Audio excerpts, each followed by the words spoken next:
Paz do Senhor, meus irmãos. Tudo bom com os irmãos? Feriadão longo, né? Feriadão de carnaval. Meus queridos, por iniciativa do Arão, o Arão solicitou, chegou até nós, né? Com a iniciativa de nós fazermos uma transmissão ao vivo. A princípio eu fiquei assim meio receoso, porque eu nunca fiz uma transmissão ao vivo. Essa é a primeira, né? Mas eu acredito que o Arão está sendo orientado pelo Espírito Santo, tomando essa iniciativa, e eu resolvi abraçar, né? E a partir de hoje, né, todas as terças-feiras da semana, sempre que possível, é evidente, né?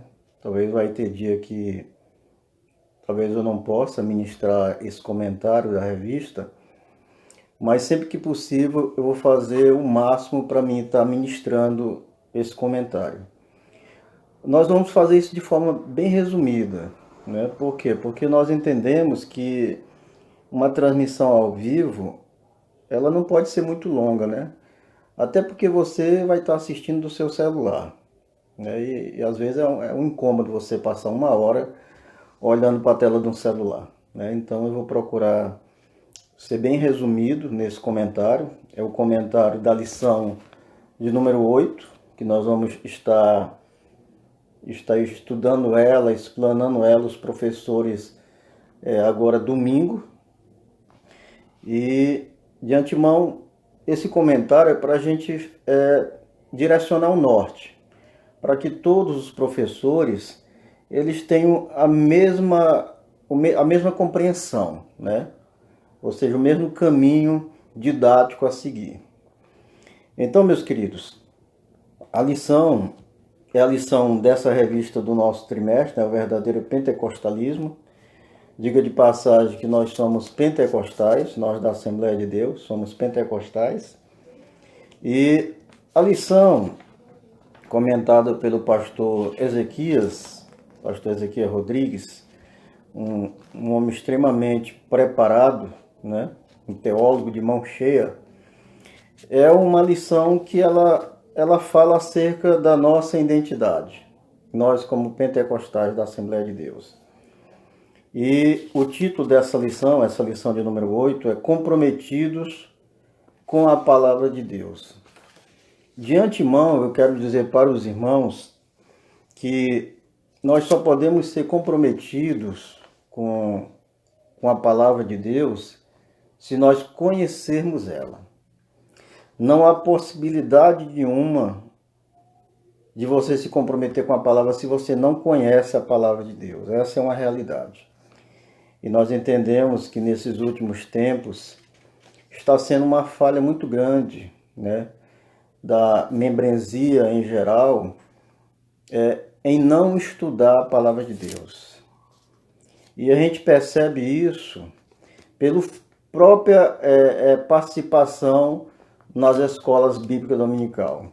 Porque, como eu já andei comentando, é muito bom você chegar na igreja, sentar, ouvir a pregação do pastor, a pregação de quem seja que está lá ministrando, é muito bom. Mas, no entanto, quando você participa da escola, a dinâmica do ensino ela é um pouco diferente, ela é didática, ela aborda algumas coisas mais profundas, né?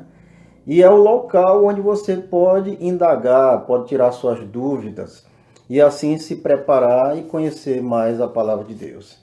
Então, esse título dessa lição, ela é muito realista. Nesses últimos tempos, nós temos que ser comprometidos com a palavra de Deus. E a forma de ser comprometido é estudar, é conhecer a palavra de Deus, né?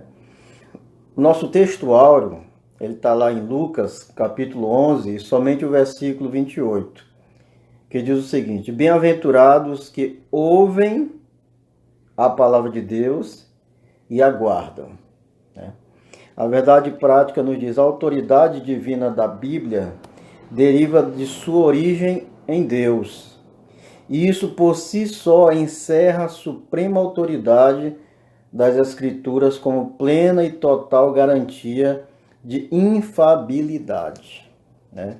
Então, meus queridos, a Bíblia, a palavra de Deus, ela é infalível, viu? Eu sei que nós vivemos numa época difícil, na época do relativismo. Tudo é relativo, né? Não existe uma verdade absoluta, tudo é de acordo com o contexto, com a hora. Então existe um relativismo muito grande no mundo que a gente vive hoje. Mas quando nós vamos para a palavra de Deus, isso não existe, né? A Bíblia é infalível, a Bíblia foi inspirada divinamente por homens, por escritores, e a Bíblia ela é atual. Eu tenho certeza que nas redes sociais você já deve ter visto um vídeo de um pastor, uma pessoa que se diz pastor, eu não conheço, né? Onde ele comenta que a Bíblia ela tem que ser atualizada, porque muitos assuntos ela não consegue abordar, ela não consegue se contextualizar. Isso eu acho que ele foi infeliz nesse comentário, porque a Bíblia ela é atual, né? Billy Graham já dizia que a Bíblia ela é mais atual do que o jornal de amanhã que ainda vai ser impresso. Então, meus queridos, a Bíblia é a nossa regra de fé. O nosso textuário, que eu não vou ler ele, até para não tomar muito tempo, mas eu vou dizer aqui onde se encontra. Se encontra em 2 Timóteo, capítulo 2, versículo 14 e versículo 19.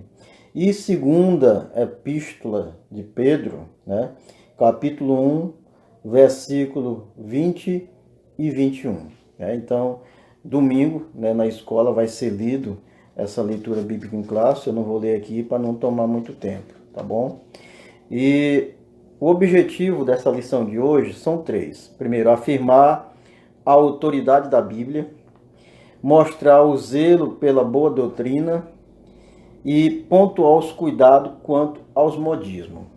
E eu já novamente repito, todos esses objetivos aqui, nós só conseguimos se nós conhecermos a Bíblia, se nós conhecermos a palavra de Deus, tá bom? Vamos aqui para o nosso primeiro tópico. E o tópico é autoridade da Bíblia. O comentador ele diz o seguinte: nós herdamos dos reformadores do século XVI, né, o conhecido sola scriptura, que quer dizer somente as Escrituras, um dos 5 pilares da Reforma Protestante. Os irmãos, eu não vou abordar muito aqui sobre a Reforma Protestante, porque é muito longo, mas os irmãos sabem que a Reforma Protestante foi um movimento, né, iniciado muito antes de Martim Lutero, mas teve o seu ápice com Martim Lutero, onde Martim Lutero realmente se opôs a tudo, né, que a Santa Sé fazia na época, no seu texto, no seu contexto histórico, e ele foi contra tudo aquilo, né? E após essa reforma se restabelecer, né, criar ali doutrinas, né, sólidas, aí criou-se 5 solas, né, 5, né, bases, né, para as doutrinas bíblicas, né? A primeira é a sola vitae, que quer dizer somente a fé. Sola scriptura, que é o que o comentador está abordando aqui, quer dizer somente a escritura, somente a palavra. Solo Cristo, somente Cristo. Sola gratia, somente a graça. E solo Deo gloria, glória somente a Deus. O comentador aqui, ele aborda a questão da sola escritura, porque na época, né, que teve essa reforma protestante, o que existia na época? Existia a Bíblia, mas existia também outros livros, outros documentos e tradições da época, que as pessoas na época achavam que a Bíblia ela precisava de um complemento. Eu não quero aqui citar denominações, mas não tem como a gente abordar sobre as solas e não levar o contexto da Igreja Católica Apostólica Romana. Como era a Igreja Católica na época? Tinha a Bíblia e tinha os decretos papais. Tinha os decretos papais, tinha as tradições, né? Então, tudo isso, eles diziam que tinha escritura, mas tinha também, né, os decretos papais, que eram leis, e tinham as tradições. Então, quando teve a reforma protestante, se chegou ao ponto, né, de criar esses 5 pilares e dizer, não, é somente a escritura. É o que a escritura está dizendo. Não é o que o catecismo está dizendo, não é o que um decreto papal está dizendo, não é o que as tradições estão dizendo, porque o próprio Cristo ele enfrentou isso, essas questões das tradições, eram o que os fariseus faziam na época de Cristo, né? Para ele, as tradições dele estavam acima, né, da Escritura. E nós sabemos que nada pode ficar acima da Escritura, nada pode ficar acima da palavra de Deus, né? E o comentador aqui, logo no primeiro subtópico, do tópico 1, ele fala da sola Escritura. E ele diz o seguinte: cada um dos 5 solas representa a chave de cada doutrina central dos reformadores. E aqui ele cita Lutero e cita Zwinglio, né, que foi um reformador suíço, entre outros.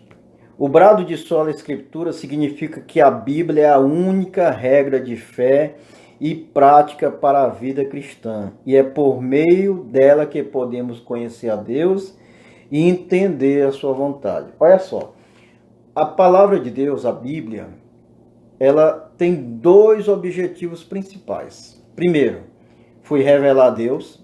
Se você quer conhecer a Deus, você tem que ler a Bíblia. Você tem que conhecer a Bíblia. Não adianta você querer conhecer a Jesus, conhecer a Deus por outros caminhos.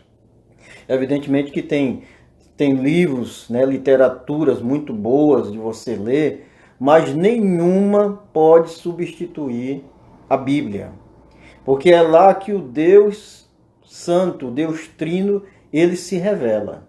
Foi lá que ele se revelou. Foi lá que ele chegou para Abraão.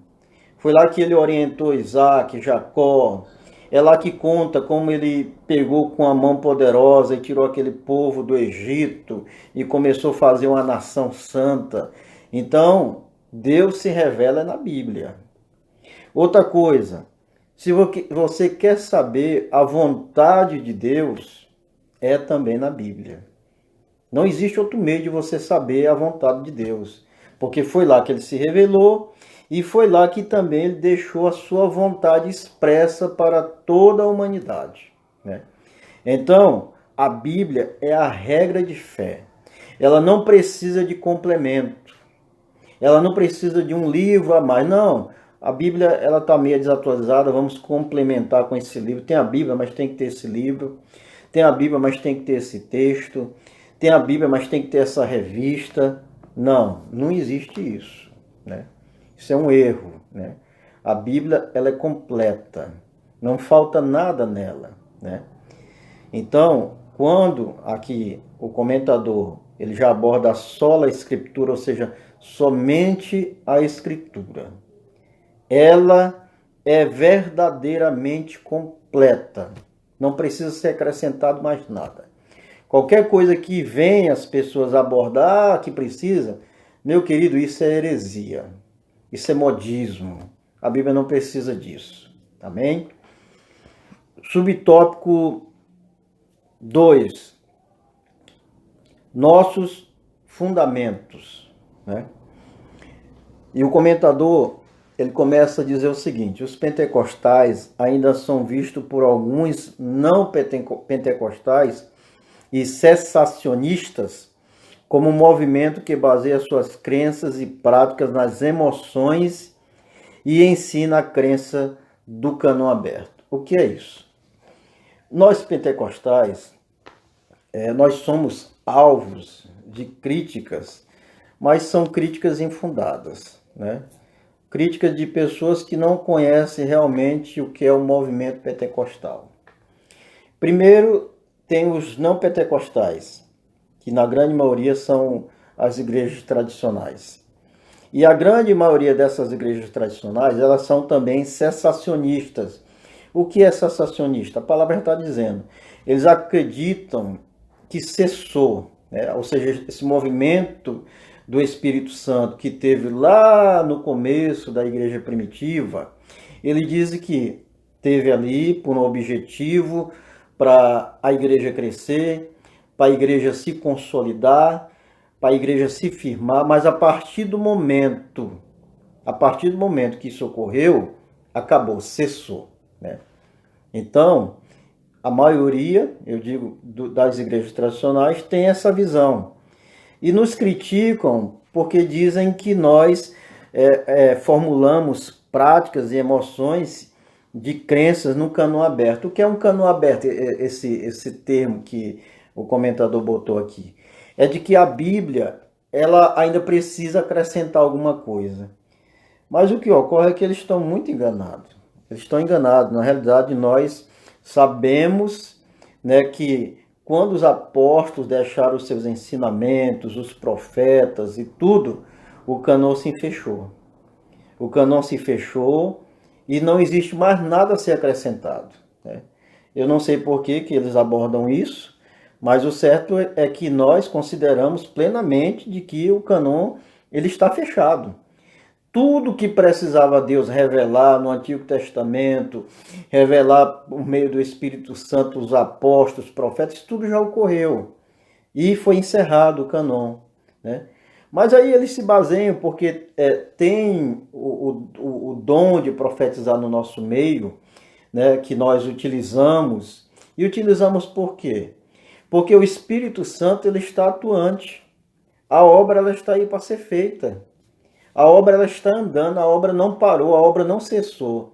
Então, se a obra não cessou, e só vai cessar quando Cristo voltar para buscar a sua igreja, então nós precisamos ainda da operação do Espírito Santo, operando com poder, com maravilha, com cura, com língua, com interpretação, com revelação. Tudo isso nós precisamos. A igreja atual precisa para que a obra continue avançando e ganhando almas e levando o evangelho até os confins da terra. Você já pensou se a gente fizesse a obra de Deus sem a ajuda do Espírito Santo? Sem a ajuda do mover do Espírito Santo? Você acha que a obra tinha chegado até o ponto que chegou? Não tinha, né? Então, nós concordamos, né, que o cânon está fechado, não existe mais nenhuma revelação, mas, no entanto, esse movimento que o Espírito Santo faz, esse movimento ainda existe. E é ele que impulsiona a igreja, impulsiona os irmãos a buscarem a sua presença, a buscarem os melhores dons para fazer com que a obra ande e cresça. Amém? E o comentador diz o seguinte: a declaração de fé da Assembleia de Deus, se você ainda não tem, eu aconselho você a adquirir, porque lá diz tudo aquilo que nós cremos, né, de forma detalhada. E na declaração de fé diz o seguinte, abre aspas, a Bíblia é a nossa única regra de fé e prática. Não necessitamos de uma nova revelação extraordinária ou pretensamente canônica. Isso é a declaração de fé da Assembleia de Deus, na qual nós, pentecostais, fazemos parte, né? Então, nós concordamos que a Bíblia, o cânon sagrado, está fechado. Não necessita mais de nenhuma nova revelação. Se porventura alguém se levantar e dizer, não, eu fui arrebatado e Deus me deu uma visão, e essa visão é uma doutrina nova. Olha, não acredite nisso. Não acredite nisso, né? Porque isso não é da parte de Deus. Amém? Subtópico 3. Não somos deístas, né? Não somos deístas. O que é o deísmo? Deísmo com D de dado. O deísmo é uma doutrina que afirma a existência de Deus, mas que ele está muito longe de nós e não se envolve com os assuntos humanos. O deísmo, na realidade, ele é bem antigo. Primeiro é uma filosofia grega, né? Se você vê lá na filosofia grega, né, o panteão dos deuses, né, tem Zeus. E se você ler a história lá do Olimpo, onde os deuses ficam e o deus maior é Zeus, ele baixou um decreto. Nesse decreto, nenhum deus pode se envolver com nada da humanidade, tem que só observar, né? Ou seja, a humanidade tem que se desenvolver, tem que procurar resolver seus problemas. Isso é filosofia grega. Mas aí no nosso tempo moderno, aí surgiu um cidadão, se eu não me engano, parece que é na França, né? Parece que foi na França, surgiu esse cidadão e compilou de novo essa ideia. E aí ele criou o deísmo, né? O deísmo, a lógica é o seguinte: Deus criou o homem, deu fôlego de vida, deu inteligência para ele, e aí colocou a sua revelação na sua palavra, na Bíblia, se revelou, falou da sua vontade. Amém. Fechou, pronto, acabou. Aí agora é a humanidade que se vire, né? A humanidade é que tome as suas atitudes, a humanidade é que procure resolver suas questões existenciais e tudo e quanto. Isso também não é verdade e nós não somos deístas, né? Nós não somos deístas. Nós cremos que Deus ainda hoje está com a rédea do mundo em suas mãos. Eu sei que nós vivemos um período muito difícil, né? Um período muito difícil, um período que tem causado muito medo nas pessoas, né? As pessoas têm ficado depressivas, as pessoas têm ficado ansiosas, como se o mundo fosse se acabar. Mas, meu querido, eu quero te falar, você que está me ouvindo nessa noite, né? Inclusive, esse horário que nós estamos exibindo essa live, é porque, primeiro, por causa do meu tempo. Meu tempo no decorrer do dia é muito, muito corrido, né? Isso depois que encerrar, evidentemente, vai ficar gravado para você depois assistir. Mas eu quero dizer para você, se você está me assistindo ou depois vai assistir esse vídeo, eu quero te falar que Deus nunca teve com o mundo fora de controle, né? Eu sei que tem um propósito para isso que está ocorrendo no mundo. Um dos propósitos eu já sei. É mostrar a nossa pequenez. É mostrar que nós não somos nada. É que um vírus que você só consegue ver no microscópio está fazendo essa devastação no mundo. Mostrar que não existe grandes potências, né? Eu cresci assistindo jornais e falando de grandes potências como os Estados Unidos, a Rússia, a Alemanha, a França, países de primeiro mundo super desenvolvidos, mas aí vem isso e prova que de potência essas nações não têm nada. Porque veio esse vírus e nenhuma nação que se diz superpotência conseguiu evitar que os seus cidadãos falecessem diante desse vírus, né? Então, um dos objetivos eu sei que é mostrar que nós não somos aquilo que nós falamos, né? Nós devemos muito depender da misericórdia de Deus. Então, você que está me ouvindo, se você está com medo dessa pandemia, você está com medo desse vírus, vá para a Escritura, vá para a palavra de Deus, né? Medite na palavra de Deus. No momento que você estiver em casa, se porventura tiver um lockdown, medite na palavra de Deus. Leia. Veja todas as coisas que ocorreram com a nação de Israel e Deus deu livramento para todo. Veja as batalhas que Israel enfrentou. Veja as batalhas que a igreja primitiva passou e o evangelho chegou até nós, né? Então não fique triste, vá para a palavra, né? Então, nós não cremos no deísmo. Nós cremos que Deus ainda hoje age no mundo por meio do seu Espírito Santo, né?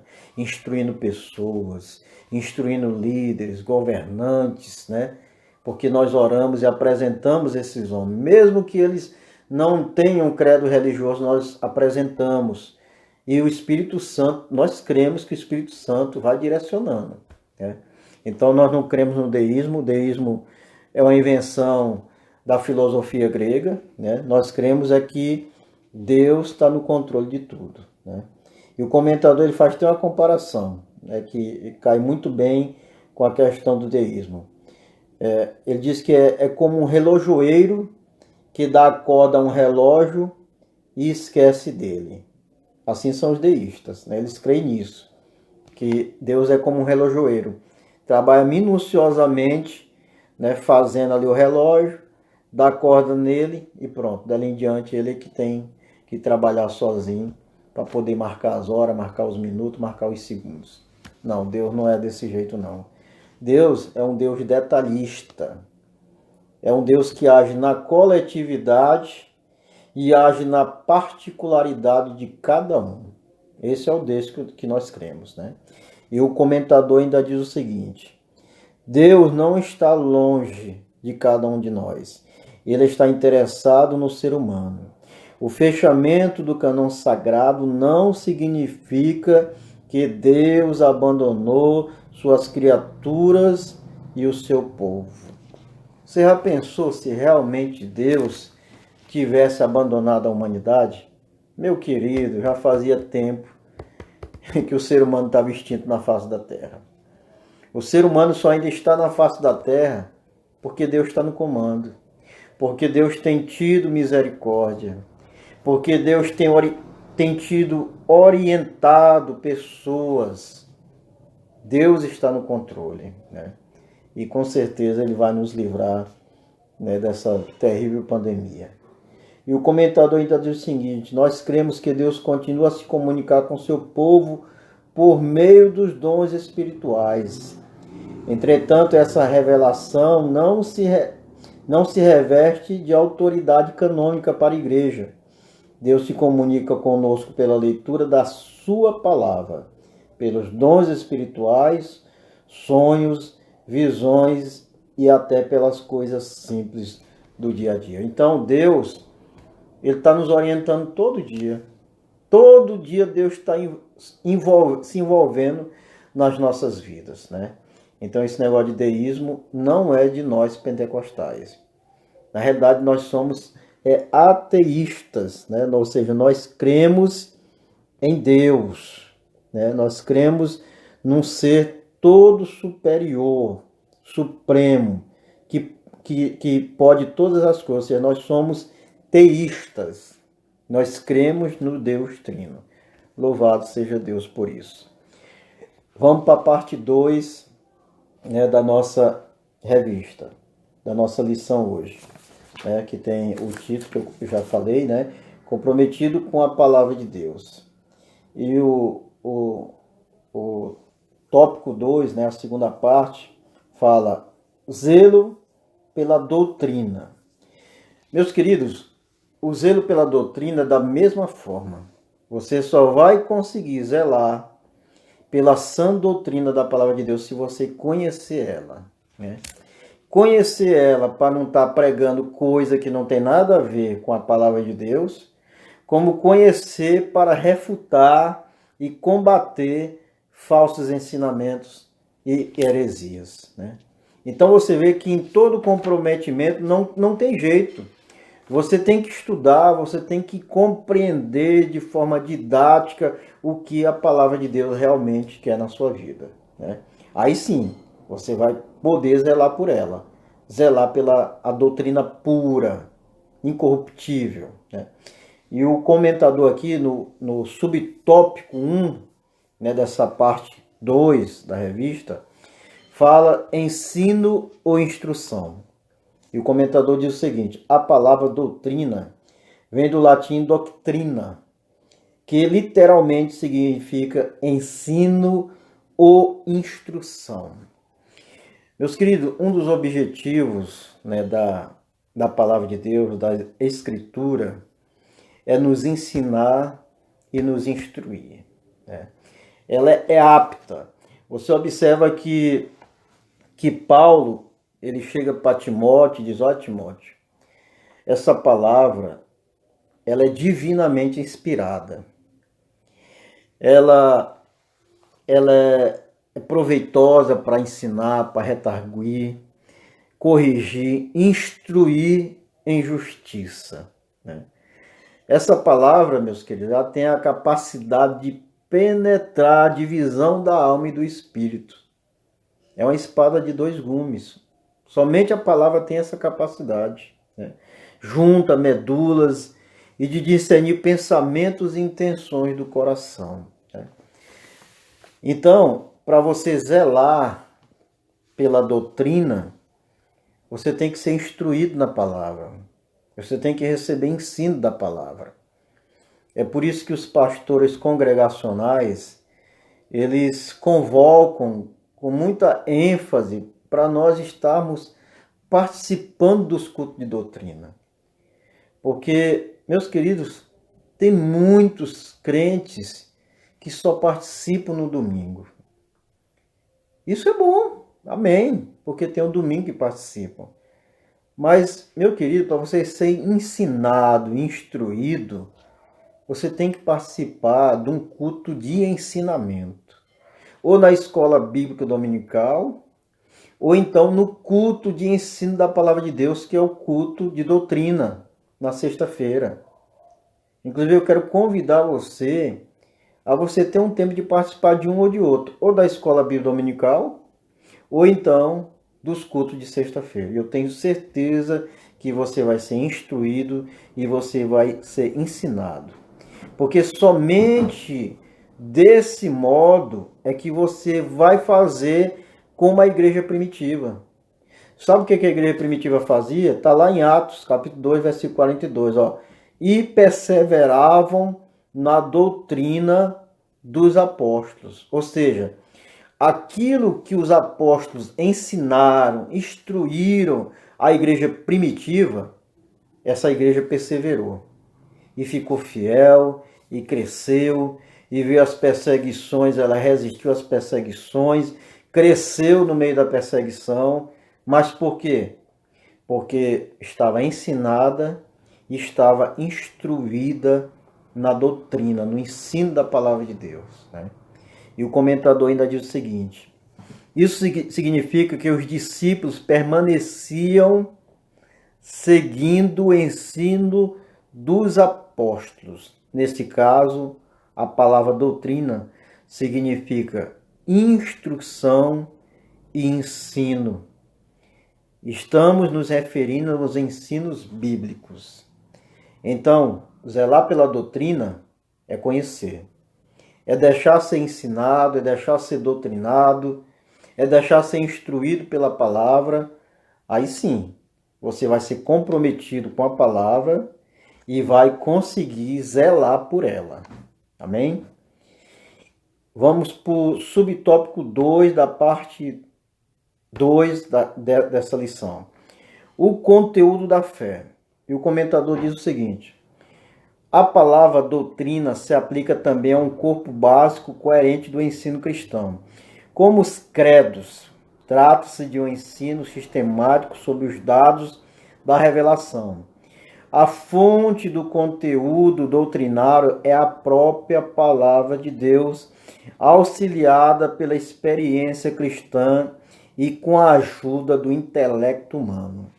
Ou seja, as doutrinas bíblicas, o conteúdo da fé, ela é baseada nas experiências que os apóstolos tiveram, né? As experiências que os apóstolos tiveram formulou os credos.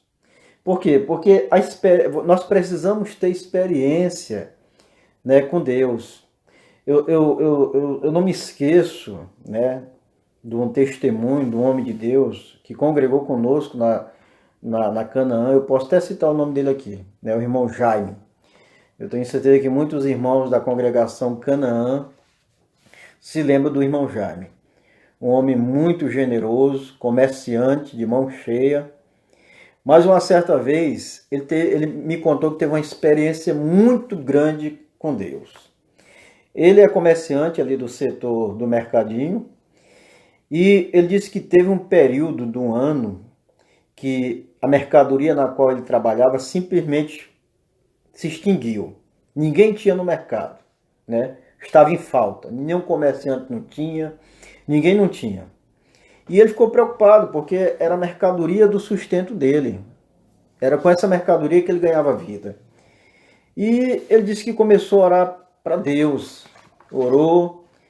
E o irmão Jaime foi dormir. E ele dormiu e teve um sonho. E nesse sonho, ele me contando, né? Não só para mim, mas numa roda de conversa, ele contou que nesse sonho ele entrava num ônibus e ia para uma cidade de nome tal. E lá, quando ele chegava nessa cidade, ele descia do ônibus e ele logo quando ele desce da porta do ônibus, isso ele contando, ele já havia visto uma estrada de chão, de um lado do outro cerca, como se fosse fazenda, e uma estrada. E ele pegou essa estrada, depois que ele desceu da porta de saída do ônibus, ele seguiu nessa estrada. Isso no sonho. E ele andou, até que ele chegou num local onde ele viu muito desse produto que ele vendia, amontoado, assim quase montanhas, né, desse produto, dessa mercadoria. E ele chegou no sonho e perguntou para a pessoa: rapaz, e essa mercadoria aí, por que está assim no tempo, se estragando? Aí disse: não, é porque está aqui, nós colhemos, mas não tem ninguém para vender, não tem ninguém para vir buscar, para comprar. E aí o irmão Jaime despertou desse sonho. Olha só que experiência, ele despertou do sonho e do jeito que ele acordou, ele vestiu a roupa e fez do jeito do sonho. Pegou o ônibus lá para a cidade que ele viu no sonho, chegou nessa cidade, desceu, viu lá a estradazinha com as cercas de um lado e do outro e seguiu viagem a pé. E até que ele chegou lá no local onde tinha a mercadoria do jeito do sonho. E ele chegou e perguntou: essa mercadoria é para vender? Ele disse: tá aqui, nós escolhemos, já está quase perto da gente perder essa mercadoria. Não, pois fica aqui que eu vou voltar para minha cidade e vou voltar com um caminhão para comprar ela todinha. E assim ele fez, comprou, e foi o único comerciante do mercadinho que nesse período de escassez tinha essa mercadoria. Isso é o quê? É um conteúdo da fé, ou seja, uma experiência que ele teve, que contou e serviu para aumentar a fé dos irmãos que ouviram esse testemunho dele. Então, do mesmo jeito foram os apóstolos, o conteúdo da fé, né, das doutrinas apostólicas, né, que estão na Bíblia, foram de experiência que os apóstolos tiveram com o Senhor Jesus Cristo e deixaram ensinado a todos aqueles, né, que ouviram. Amém? Vamos para o subtópico 3 da parte 2, que é o zelo pela doutrina. A nossa confissão de fé. A nossa confissão de fé não é autoria por particular, pois expressa o pensamento e a vida da igreja. Esse documento é submetido às escrituras e estão em conformidade com elas. É o caso da nossa declaração de fé, que, em outras palavras, quer dizer confissão de fé. A nossa confissão de fé, elas têm que estar baseada e tem que passar pelo crivo das escrituras. Se você comprar a declaração de fé da Assembleia de Deus, ela tem, se eu não me engano, 264 páginas. 264 páginas, onde fala a nossa confissão de fé. E todas elas são baseadas na Bíblia. Tem lá dizendo, tintim por tintim, que aquela confissão de fé, aquela declaração de fé, ela é expressamente baseada nas doutrinas que contém na palavra de Deus. Então, meus queridos, para você zelar pela doutrina, pela palavra, se submeta a ela, aprenda ela, se submeta a ser ensinado, a ser doutrinado, a ser instruído por essa palavra. Porque aí sim, você vai ser comprometido com a palavra de Deus e vai zelar pela doutrina que contém nessa palavra. Amém? Vamos já encerrar, vamos para a nossa terceira parte, o final, que é cuidado quanto aos modismos. Esse modismos aqui, meu querido, é de moda, né? É de moda.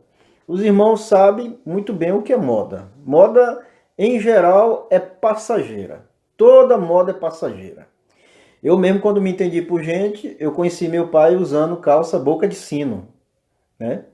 Mas a boca de sino, quem usar hoje, eu acredito que vai passar vergonha. Mas na época do meu pai, era uma moda boca de sino. Aí vem a moda dos cabelos, né? Muita gente usou cabelo pica-pau, usou vários modelos de cabelo, também é passageiro. Roupa, cor de roupa, sapato, tudo é modismo. E você observa que todo modismo ele é passageiro. É uma coisa efêmera. A moda agora, na realidade, os homens é usar calça apertada. Eu não consigo usar calça apertada, né? Até porque sempre eu fui acima do peso, não consigo usar roupa apertada, né? Mas a moda hoje é homem usar calça apertada.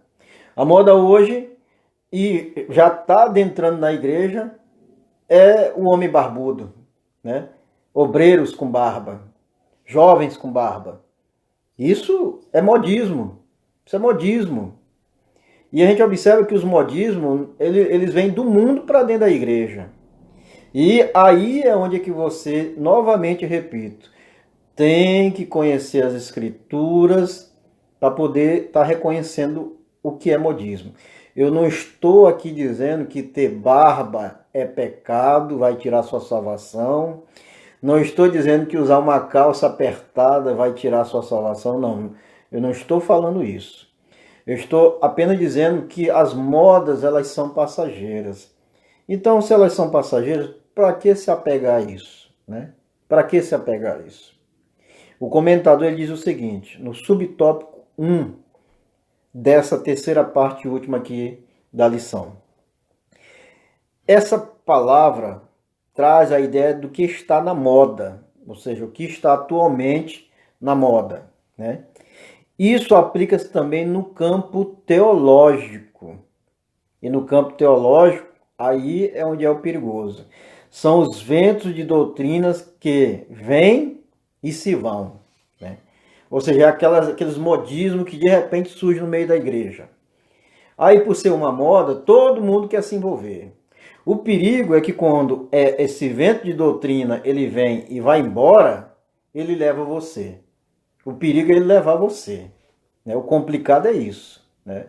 E nós temos que atentar, meu querido, nós temos que ter discernimento para não cair nessas coisas, nessas vãs doutrinas, nesses ventos de doutrinas, né? E o comentador ainda diz aqui que tem caráter efêmero, passageiro, que para nada aproveitam. Em outras palavras, são inúteis e inaproveitáveis, né? Inaproveitáveis.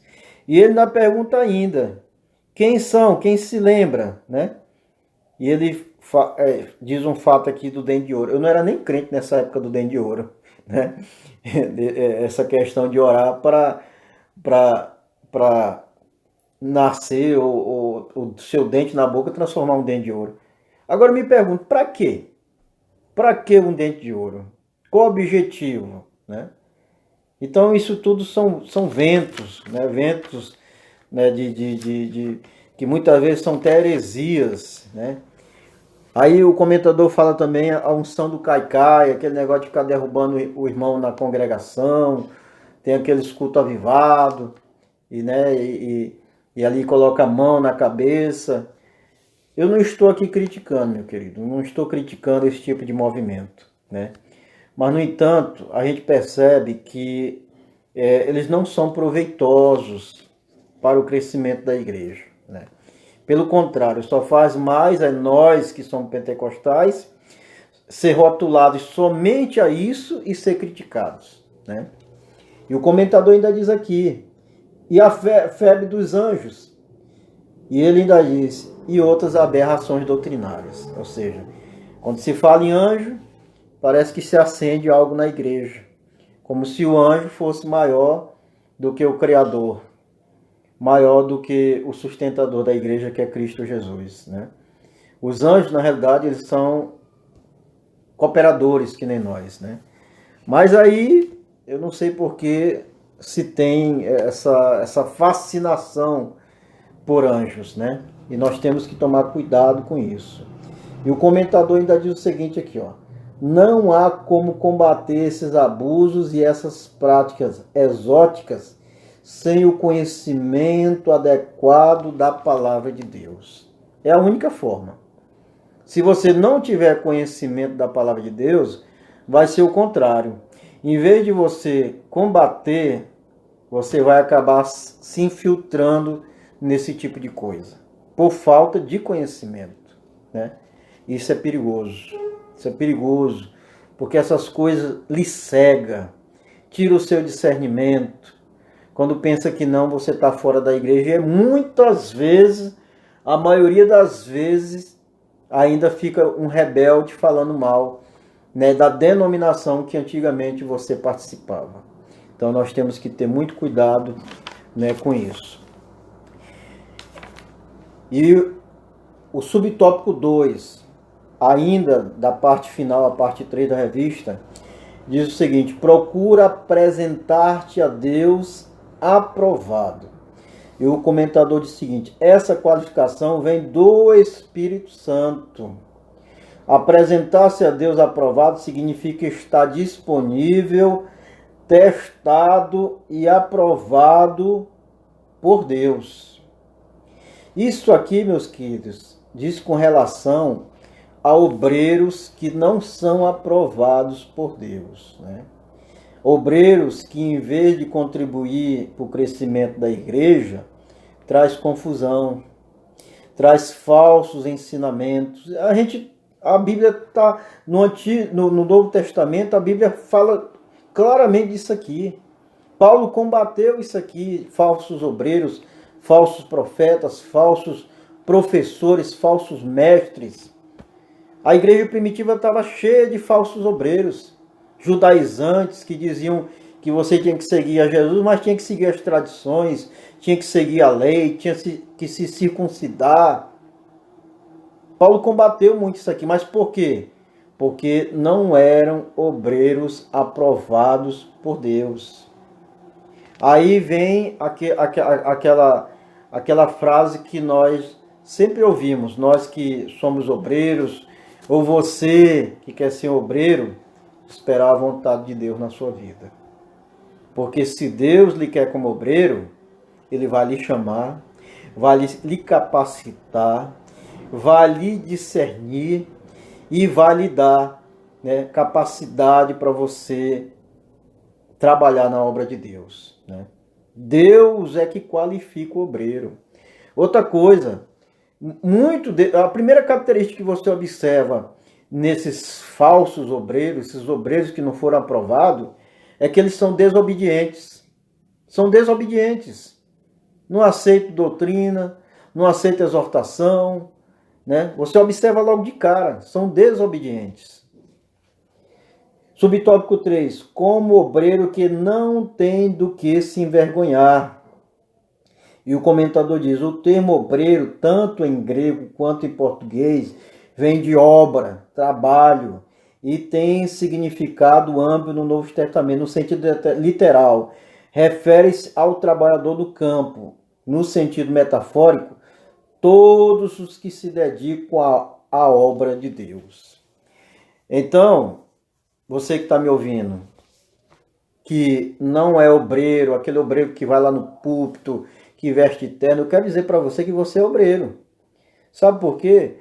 Porque todos que foram chamados por Deus, se converteram, atentaram para o pedido do chamado, todos se transformaram em obreiros. Porque a obra de Deus, ela é feita por todos os crentes. Todos os crentes. A igreja, ela chegou onde chegou, não foi só por causa dos obreiros nomeados, intitulados, que receberam certificado, receberam diploma, não. A igreja chegou onde chegou porque todos os membros são obreiros. Todos os membros trabalham para o Senhor no campo, nessa grande seara, né? Então, como obreiro que não tem de se envergonhar. Meu querido, você foi chamado por Deus, né?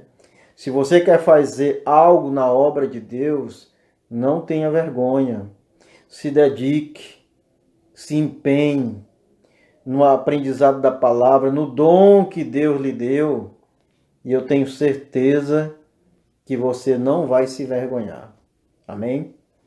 E a última parte, que é muito importante, que maneja bem a palavra da verdade. Esse maneja bem a palavra da verdade, meus queridos, a gente só tem um sentido que é o obreiro, o indivíduo que conhece a Bíblia de cor salteado. Amém, é isso também. Mas é principalmente, como o comentador diz aqui, que o verbo grego para manejar bem é ortotomel, que literalmente quer dizer cortar reto, cuja ideia é cortar em linha reta, e a ideia é manter o curso reto, ou seja, aquele que maneja bem a palavra de Deus é aquele que transmite ela de forma correta e de forma verdadeira, que não se desvia nem para a direita e nem para a esquerda, que prega somente o que está na palavra, não prega nada mais do que está na palavra. Se você faz isso, pois eu digo que você maneja bem a palavra de Deus. Porque tem muitos obreiros, muitas pessoas estudiosas da Bíblia, que conhecem a Bíblia, mas fica pregando, né, para propósito próprio. Pega um texto isolado, pega uma referência, pega uma frase, para usar em intuito próprio. E na realidade aqui o que está recomendando, que quem maneja bem a palavra da verdade, é aquele que faz o ensinamento correto da palavra. E o comentador ainda diz o seguinte, que essa palavra, né, ortotomel, que quer dizer maneja bem, ela é uma palavra até rara, aparece uma vez só no Novo Testamento e duas vezes na Septuaginta. O emprego paulino desta palavra é metafórico e muitas interpretações já foram apresentadas ao longo dos séculos, que quer dizer o seguinte, olha só, a preocupação de Paulo é com o ensino correto da palavra de Deus, com base na sua exegese sólida, com aplicação para edificação espiritual da igreja. Então, a palavra é para o engrandecimento do reino de Deus, para a edificação da igreja, a edificação espiritual dos membros, para a doutrina, para a exortação. Se o obreiro usa a palavra manejando ela de outra forma que não seja essa, pois ele não maneja bem a palavra de Deus. Porque manejar a palavra de Deus bem é ensinar ela de forma correta. E para ensinar de forma correta, tem que conhecer a palavra de Deus. Tem que estudar a palavra de Deus. Tem que se comprometer com a palavra de Deus. Então, meus queridos, nós estamos encerrando aqui esse comentário dessa revista. Eu peço desculpa aos irmãos se eu me precipitei em alguma palavra. É a primeira vez que eu faço uma transmissão ao vivo. Uma coisa é você estar lá no púlpito e estar numa roda de amigos da igreja. Geralmente as pessoas que eu dou aula são pessoas amigas, então você não fica tão intimidado. Mas no caso de uma transmissão ao vivo, que eu sei que muitas pessoas estão assistindo e outras vão assistir depois, aí é diferente. Aí o negócio é diferente, né? Mas é isso que nós queríamos transmitir para os professores, para os alunos que estão assistindo essa transmissão. Nós temos, meus queridos, nesses últimos dias, nós temos que ser comprometidos com a palavra de Deus, né? Nós temos que ser comprometidos. Porque esses últimos tempos vai vir tanta coisa difícil, tanta coisa que vai precisar você ter discernimento para saber se é de Deus ou se não é de Deus, né? Então, meus queridos, leia a palavra de Deus. Medite na palavra de Deus, né? Em Josué, lá em Josué capítulo 1, versículo 8, lá diz o seguinte: não se aparte da tua boca o livro desta lei. Medita de dia, de noite, guarda ela no teu coração, né, como diz o textuário. Bem-aventurados que ouvem a palavra de Deus e aguardam. Guardar é aqui e aqui, né? Se você consegue fazer isso, como o texto diz lá em Josué, você vai bem e você vai prosperar, né? Mas para isso, você tem que ler, meditar, guardar aqui e aqui. Aí com certeza eu e você vamos conseguir ser comprometidos com a palavra de Deus. Amém? Eu encerro aqui com a paz do Senhor. Uma boa semana para os irmãos. Uma semana abençoada no seu emprego, no seu comércio, nas suas atividades empresariais. Que tudo que você vai fazer nessa semana, Deus lhe abençoe. Eu sempre costumo dizer que não é bom a gente dizer que Deus possa lhe abençoar. Meu querido, Deus pode todas as coisas. O correto é você dizer para Ele fazer. Então, que Deus lhe abençoe. Que Deus lhe dê saúde no meio dessa pandemia onde tem atingido muitas pessoas. Muitas notícias tristes nós temos recebido.